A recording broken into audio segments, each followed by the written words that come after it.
स्वागत है आपका न्यूज़ 18 जम्मू कश्मीर लद्दाख हिमाचल में। मैं हूं विशाल और आप देख रहे हैं prime noon at 1। Director general police R Swain ने पुलिस चौकी रोहमू पुलवामा का इफ्तिताह किया। इस मौके पर मीडिया से बात करते हुए डीजीपी ने कहा कि लश्कर तैयबा, अल बद्र और दीगर दहशतगर्द तंजीमें मंशियात के अहम सप्लायर हैं। इन्होंने कहा कि पाकिस्तान, लश्कर तैयबा और अल बद्र के अलावा दीगर दहशतगर्द तंजीमें जम्मू कश्मीर में मंशियात के कारोबार से जुड़ी हुई हैं। पुलिस के तहकीकात से साफ जाहिर हुआ है कि मंशियात और दहशतगर्दी एक दूसरे से जुड़े हुए हैं। इन्होंने कहा कि दहशतगर्दी और मंशियात के खिलाफ जंग आम लोगों की मदद के बगैर नहीं जीती जा सकती है। ये साबित कर चुका है, कोर्ट में अभी चार्जशीट फाइल हो चुके हैं जिसमें ये बिल्कुल क्लियर उभर के आया है कि नारकोटिक्स और टेररिज्म दोनों जुड़े हुए हैं, दो तरीके से जुड़े हुए हैं। जो पार बैठ के जो तंजीमें हैं उन्होंने, हम जब यहाँ से इन्वेस्टिगेट करते हैं हम पाते हैं कि जो वहां से कंसाइनमेंट से भेजी जाती है वो लोग कौन हैं, तो हमारा इन्वेस्टिगेशन जाके पहुंचता है कि एलईटी, खासकर एलईटी और अल बदर और भी इवन हिजबुल मुजाहिदीन, जैश का, ये सब लोगों का, ये जो वहां के जो हैंडलर्स हैं, जो टेरर कोऑर्डिनेटर्स हैं, वो लोग सप्लायर भी है। वो चेन बने वहां से शुरुआत होती है और इसमें कोई दो राय नहीं है कि ये आता है। आने के टाइम में इसकी कीमत जो है घुसते वक्त किलो के हिसाब से 12-15 लाख रुपया होता है, पर जैसे जैसे अंदर घुसता जाता है और दिल्ली की तक पहुंचता है तो ये कीमत 1 करोड़ तक पहुंच जाती। तो इसलिए ये इसमें इसकी जो कनेक्शन है, ये कनेक्शन एक हिसाब से एकदम से साबित हो रखा है।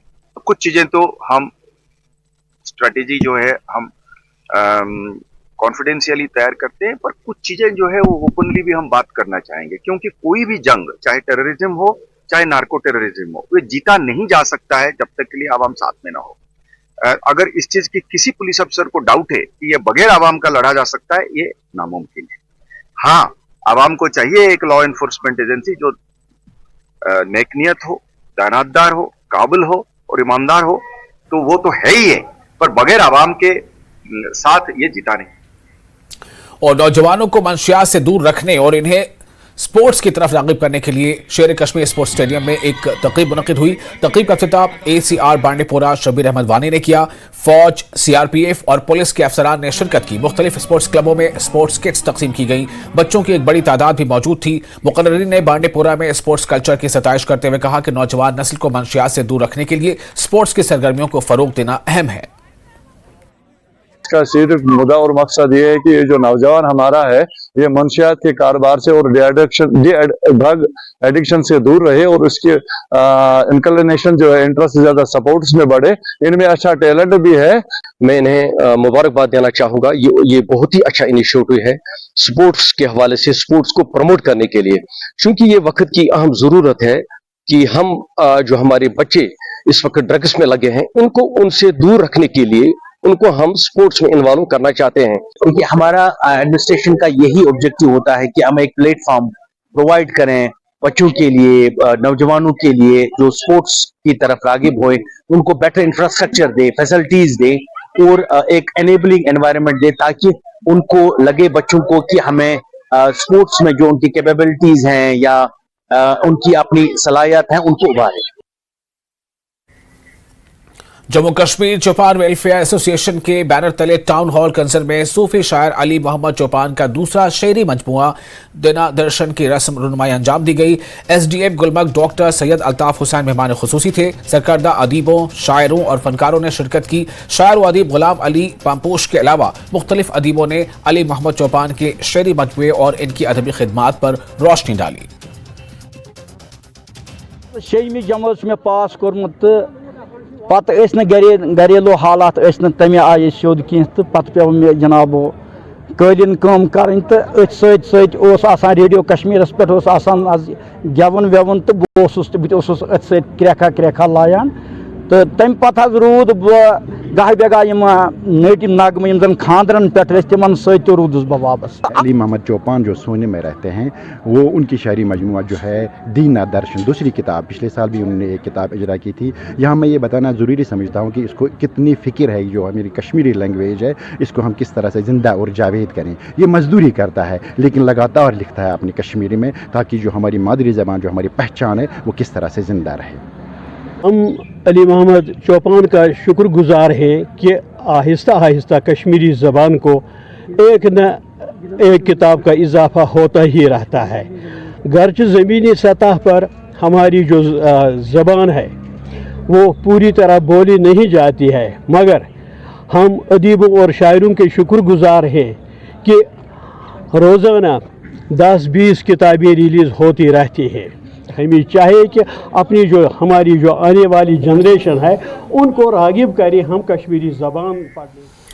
और जम्मू कश्मीर अंजुमन शरीशियान के एहतमाम से अंजुमन के हेड ऑफिस बडगाम पर इस्तकबाल माह रमज़ान के सिलसिले में एक पुरवकार नशिस्त का इनकाद अमल में लाया गया। मुख्तलिफ दीनी अंजुमनों के सरबराहों और नुमाइंदों के अलावा उलमाए दीन, अइम्माए जुमा और ज़ोमा की खासी तादाद ने शिरकत की। प्रोग्राम का मकसद माह मुबारक रमज़ान में उलमाए दीन समाज में फैल रहे जराइम के खिलाफ काम करें और अवाम को इस माह मुबारक में तबलीग करें, इस पर खासतौर से तवज्जो दी गई। सदर अंजुमन शरीशियान आगा सैयद हसन मौसूवी असफ़वी ने अपने सदारती खुतबे में इस मुतबरक महीने के फयूज़ व बरक़ात और अज़मत व अहमियत को उजागर किया।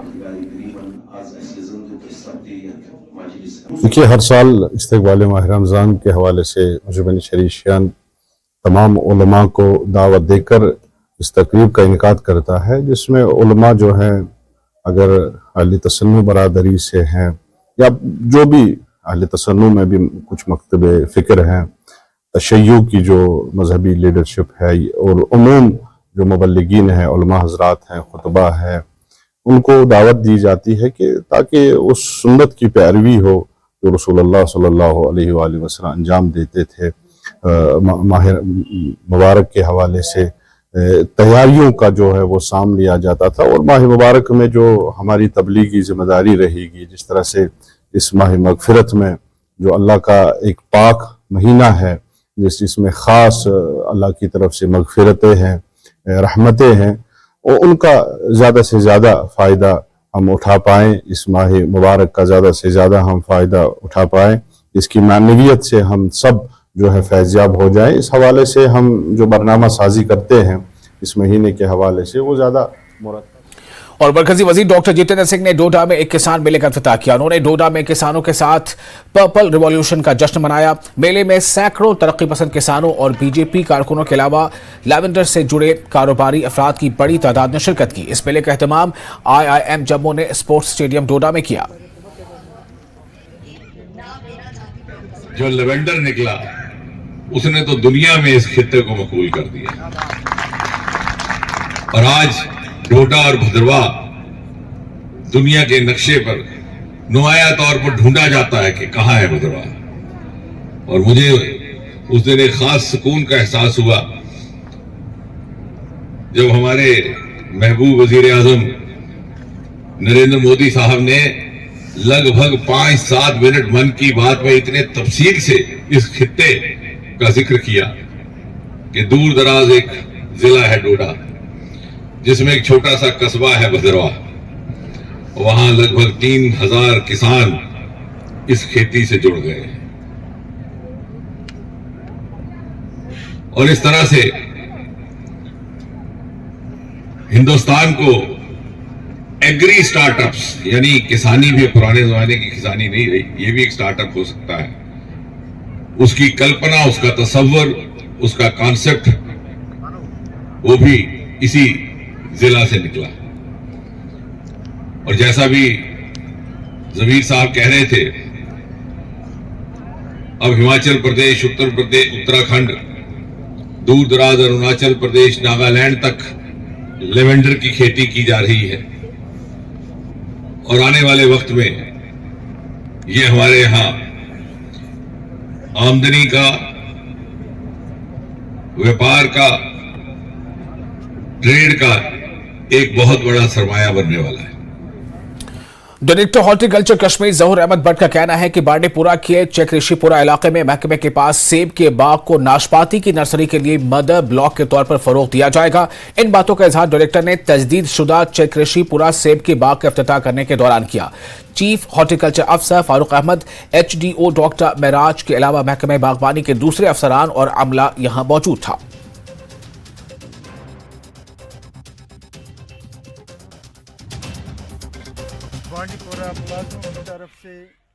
यहाँ हम चेक ऋषिपुरा बांडीपुरा में डिस्ट्रिक्ट में आ गए। यहाँ हमें बेसिकली मदर ब्लॉक जिसे कहते हैं बनाना इस बाग को। ये पुराना बाग यहाँ से निकलेगा, यहाँ लैंड लेवलिंग हो जाएगी और पीयर की नई वेराइटीज हम इंपोर्ट कर रहे हैं। तो यहाँ ही पहला बाग बनेगा इसमें प्लॉट, और वहीं से बाद में हमें ग्राफ्टवुड वगैरह जो है वो आसपास के गाँव में बनेगा, क्योंकि अब जो प्रोग्राम है HADP में इसमें सारी नर्सरियां यहाँ ही बनी कश्मीर में। एप्पल की तो इस साल बन रही है, तो पीयर की भी 1-2 साल में बन जाएगी। तो उन पीयर की नर्सरीज को बनाने के लिए तो एक मदर ब्लॉक चाहिए जहां से बाद में हम ग्राफ्टवुड हासिल कर सकें। वो ग्राफ्टवुड हम यहीं से इसी बाग से ले लेंगे। यहाँ जमीन अच्छी है, इरिगेशन की फैसिलिटी भी है। इस साल उनमें ये फेंसिंग भी की है और अब 20-25 कनाल का ये आर्चर्ड है, और लोकेशन की इसकी लोकेशन और ऑल्टीट्यूड इसका दोनों अच्छे हैं। और पुंछ के मोहल्ला काजीमोड़ा में BEd कॉलेज के करीब से मुश्तबा हालत में एक नौजवान की लाश बरामद हुई है। पुलिस ने लाश को तहवील में लेकर राजा सुखदेव सिंह डिस्ट्रिक्ट अस्पताल पहुंचा दिया। इत्तला मिलते ही पुलिस मौके पर पहुंच गई थी। इस दौरान मुतवफ़ी की शनाख्त 26 साला इफ्तार अहमद के तौर पर हुई है। मुतवफ़ी वेल्डिंग का काम करता था और गुज़िश्ता रात घर वापस नहीं आया था। आज सुबह पुलिस को इत्तला दी गई कि BEd कॉलेज के पास एक नामालूम लाश पड़ी है।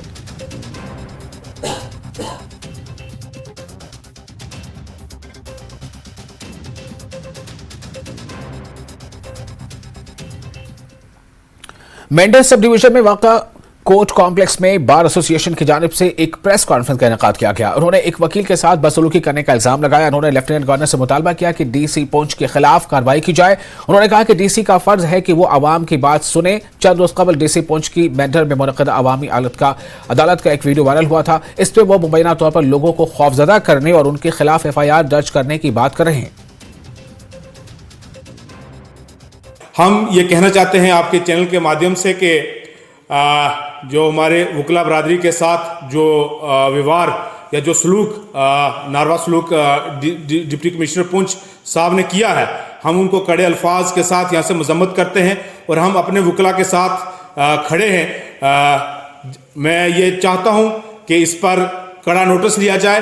आप पब्लिक ऑफिस में बैठकर ये इस तरह की बदतमीजी जो है वो एडवोकेट हो या कोई भी वो नहीं कर सकते। लेफ्टिनेंट गवर्नर हमारे जो जम्मू कश्मीर यूनियन टेरिटरी के हैं, उनसे ये गुजारिश करूंगा कि इस मामले पर वो नोटिस ले, क्योंकि ये एडवोकेट फ्रेटर्निटी की एक डिग्निटी का मसला है और ये हम कतई तौर पर। और त्राल में महकमे बिजली के दफ्तर के बाहर मुख्तलिफ गुजर बस्तियों से आए लोगों ने महकमे के खिलाफ खामोश एहतजाज किया। लोगों ने बताया कि इन दूर दराज इलाकों में बिजली फीस में बेतहाशा इजाफा किया गया है, इसकी वजह से वो बहुत परेशान हैं। इन्होंने महकमा से बिजली फीस में कमी करने की मांग की है। इस हवाले से असिस्टेंट एग्जीक्यूटिव इंजीनियर त्राल गुलाम मोहम्मद मीर ने बताया कि त्राल में जिस तरह बिजली का इस्तेमाल किया जाता है, इस हिसाब से इन्हें रेवेन्यू जनरेट नहीं हो रहा है। उन्होंने बताया कि आने वाले दिनों में फीस में मजीद इजाफा हो सकता है। इस गरीब आवाम के साथ आया हूं कि इनको पहले स्कीम लगाई थी प्रधानमंत्री के तहत 25 kV ट्रांसफार्मर। उस वक्त उनके BPL और AY राशन कार्ड पर कनेक्शन दिया गया था, उनकी सर्विस लाइन और मीटर भी इनको दिया गया था और उस रीडिंग के हिसाब से इनको पैसे ले जाते 25-30 रुपया जितने ये खर्च करते थे। बदकिस्मती से कुछ लोगों ने फिर उनके वो मीटर डिस्कनेक्ट करके इनकी लाइन सर्विस डायरेक्ट की और उनको 100 रुपया कर दिया था। तो ये बेचारे 100 रुपया दे रहे थे, वो भी कि 6 महीने ये डॉक्यूमेंट में जाते हैं, 6 महीने वापस आते हैं, फिर भी ये दे रहे थे। लेकिन अब बदकिस्मती से इनका आज 200 कर दिया, 200 के बाद आज ये 550 पर पहुंचे, जबकि इनके पास रेशम तार की सर्विस लाइन होती है, अंदर ये इतनी बिजली इस्तेमाल नहीं करते, इनको पैसे होते नहीं है बल्ब लाने के लिए। तो ये बेचारे कहाँ इतने पैसे लाएंगे। आवाम की कमर तोड़ के रख दी बिजली डिपार्टमेंट ने, क्योंकि हमारा 110 रुपया बिजली बिल आती थी, तो आज हमारी 500-550 बिल आ रही है। तो हम यही गुजारिश कर रहे हैं कि हमारी तारें हटाएं, क्योंकि हम जैसे पहले रहते थे वैसे हम लोग रहेंगे। जब किसी ने 100 रुपये का बिजली बिल नहीं भरा तो वो 550 कहाँ से लाएंगे। हम महंगाई की मार झेल रहे हैं, गरीब को कभी काम की दिहाड़ी मिलती है, कभी नहीं मिलती है। अब हमारे अपील यही है, या तो हमारे नजरसानी की जाए या तो हमारी बिजली तारें हटाई जाए। और नेशनल कॉन्फ्रेंस के नायब सदर उमर अब्दुल्ला ने जम्मू में राजौरी और पुंछ के लीडरों के साथ इंडोर मीटिंग की। वो इन दोनों सरहदी इलाकों की जमीनी सूरत हाल के बारे में उनसे राय ले रहे हैं, जो अब अनंतनाग लोकसभा सीट का हिस्सा है। राजौरी से पार्टी के सीनियर लीडर मुजफ्फर इकबाल खान ने कहा है कि उमर अब्दुल्ला राजौरी पुंछ के लीडरों के साथ उन मसाइल पर बातचीत कर रहे हैं जो पार्टी को इंतखाबी मुहिम के दौरान उठाने की जरूरत है। उन्होंने यह भी दावा किया कि नेशनल कॉन्फ्रेंस वादी कश्मीर की तमाम 3 सीटें जीतेगी।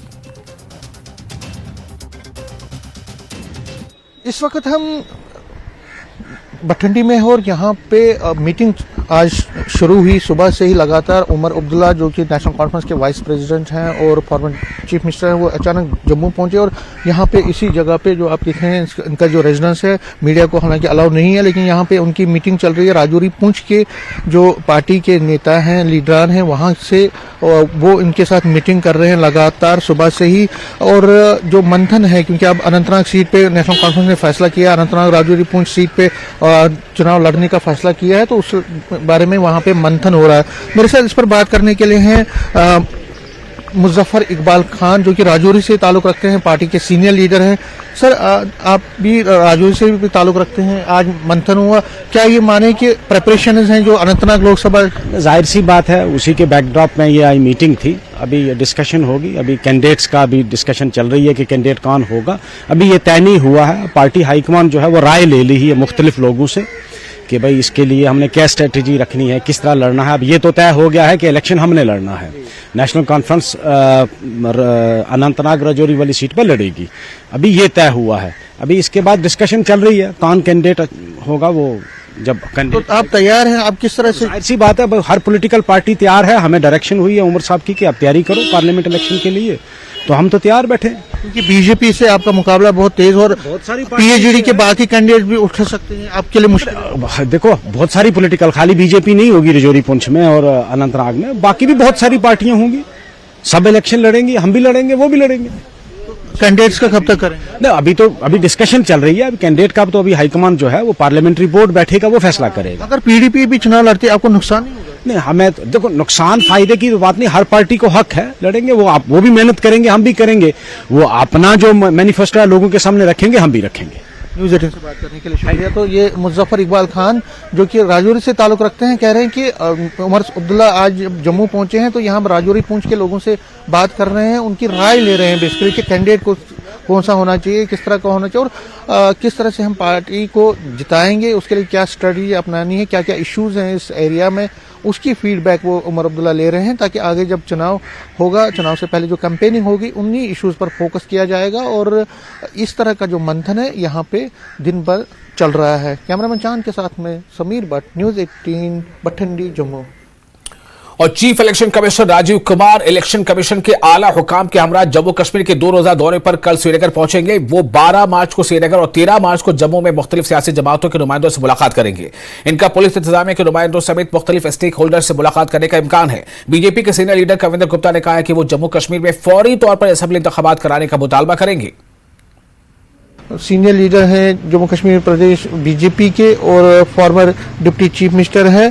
सर, जो ये चीफ इलेक्शन कमिश्नर आ रहे हैं, हालांकि उनकी वो अकेले आ रहे हैं क्योंकि उनके जो 2 लोग हैं वो इस टाइम नहीं है, उनकी नियुक्ति अभी होनी है, लेकिन किस तरह से इस दौरे को आप लेते हैं? देखिए, अच्छी बात है, जम्मू कश्मीर की परिस्थितियों को देखते हुए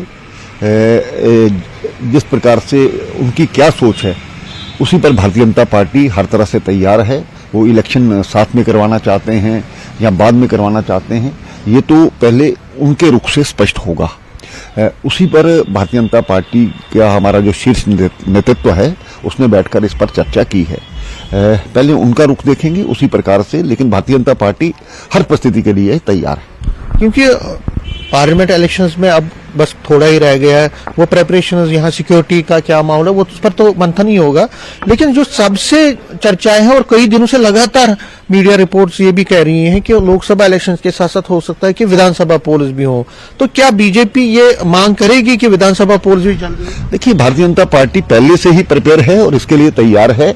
जिस प्रकार से भी इलेक्शन कमीशन ऑफ इंडिया इस पर निर्णय लेता है तो उसके लिए हम प्रिपेयर हैं और सबसे बड़ी पार्टी उभर करके हम सामने आएंगे।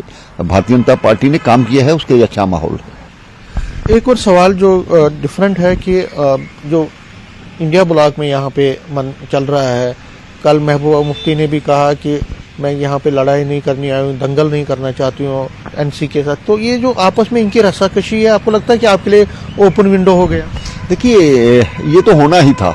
ये केवल जम्मू कश्मीर में नहीं, पूरे भारत में इस प्रकार से हो रहा है। कांग्रेस को सभी निकाल रहे हैं, सभी अपनी पार्टी का अस्तित्व बनाना चाहते हैं। नेशनल कॉन्फ्रेंस को शायद यही लगता है कि पिछली बार 3 सीटें उनकी थी, अब उसमें हिस्सेदार क्यों पीडीपी को बनाया जाए।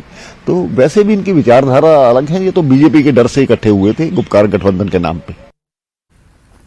और डोडा में चल रहा जंतरुण भलीसा स्नो फेस्टिवल 2024 लाखों लोगों को अपनी ओर आकर्षित कर रहा है। साथ ही इस स्नो फेस्टिवल में लाखों लोग पूरे जोश के साथ शिरकत कर रहे हैं। बता दें कि भलीसा और चिनाब घाटी में हजारों पर्यटन स्थल हैं जिन पर सरकार की नजरें पड़ी हैं, नहीं पड़ पाई हैं। एक रिपोर्ट देखिए। अपने पहाड़ी इलाका अपना ही होता है, हम बहुत ही एंजॉय कर रहे हैं।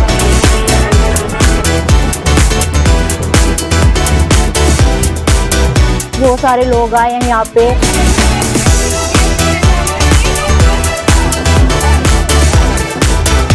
मतलब बहुत ही मजा कर रहे हैं। का व्यू है यहाँ की, कितनी खूबसूरत वादियां और इनके बीच में यहाँ पे फेस्टिवल होने जा रहा है।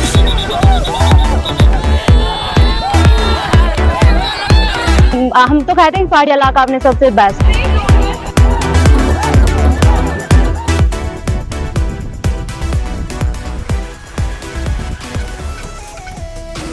क्या आपने ऐसा फेस्टिवल देखा है जो बर्फ से ढके ऊंचे पहाड़ों पर मनाया जा रहा है? जी हां, हम बात कर रहे हैं डोडा में आयोजित जंतरुण भलीसा स्नो फेस्टिवल 2024 की, जिसने बर्फ की चादर ओढ़े पहाड़ों की खूबसूरती में 4 चांद लगा दिया है। लाखों लोगों के शामिल होने के बाद स्नो फेस्टिवल का माहौल पूरा जादुई हो गया है।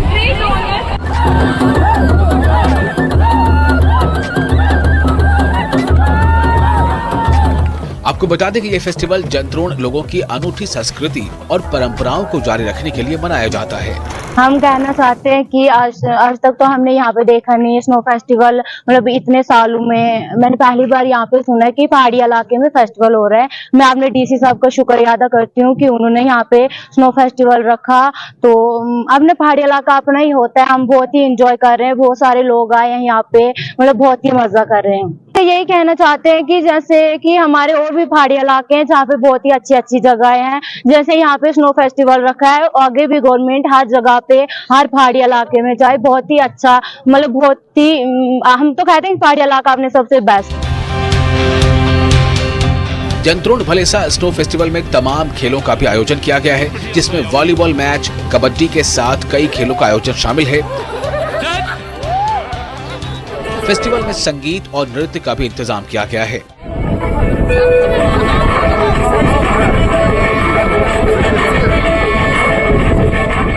साथ ही साथ विशेष कला और शिल्प प्रदर्शनियों के जरिए स्थानीय कारीगरों को अपना हुनर और रचनात्मकता को दिखाने का खास मौका फराहम किया गया है। तो मैं धन्यवाद करूंगी डी साहब का कि जिन्होंने अनुमति दी इस फेस्टिवल को यहाँ करने के लिए, और उन लोगों का भी धन्यवाद करूंगी कि जिन्होंने यहाँ पे मैनेजमेंट की और उनके मतलब उन्होंने एक अच्छी सोच रखी कि हम यहाँ पे एक फेस्टिवल करेंगे जिसके माध्यम से यहाँ का एरिया, यहाँ का इलाका जो है डेवलप हो। जिस तरीके से आपने देखा कि we were expecting crowd of around 500 to 1000, लेकिन जिस तरीके से आपने देखा 3000 से ज्यादा लोग जो थे यहाँ पे आए थे, तो काफी अच्छा लगा। एडमिनिस्ट्रेशन यहाँ पे पहुंची थी, तो जो हमारा मेन मकसद था कि जो बाहर के लोग हैं, एडमिनिस्ट्रेशन है, वो यहाँ पे देखे कि किस तरीके का रिसोर्सेज है, टूरिज्म पोटेंशियल है इस जगह का। तो डीसी साहब ने जो है बखूबी पर्सनली इस जगह का जायजा लिया। जंतरुण भलीसा स्नो फेस्टिवल में जिला विकास परिषद के अध्यक्ष धनंतर सिंह कोटवाल, डीडीसी उपाध्यक्ष, एएसपी ऑपरेशन, डीडीसी सदस्य और एसडीएम ने शिरकत की। इस स्नो फेस्टिवल ने ठाठरी, कहारा, चिरल्ला, गंदोह, भद्रवा, डोडा और आसपास के इलाकों से आए लोगों के बीच में एकता को बढ़ावा दिया है। मुबारकबाद देना चाहूंगा यहाँ के लोगों को कि उन्होंने इसमें बढ़ चढ़कर शिरकत की और इस फेस्टिवल को सक्सेसफुल बनाया, क्योंकि हर एक चीज की एक शुरुआत होती है।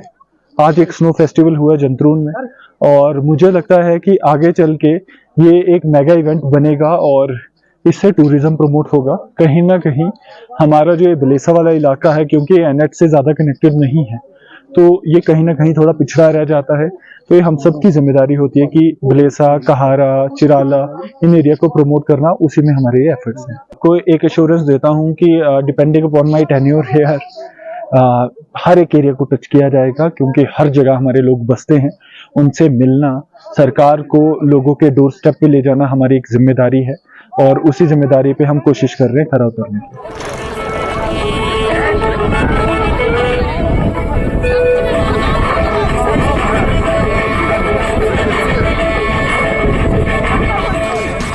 जंतरुण स्नो फेस्टिवल 2024 ने लोगों के चेहरों पर मुस्कान ला दी है।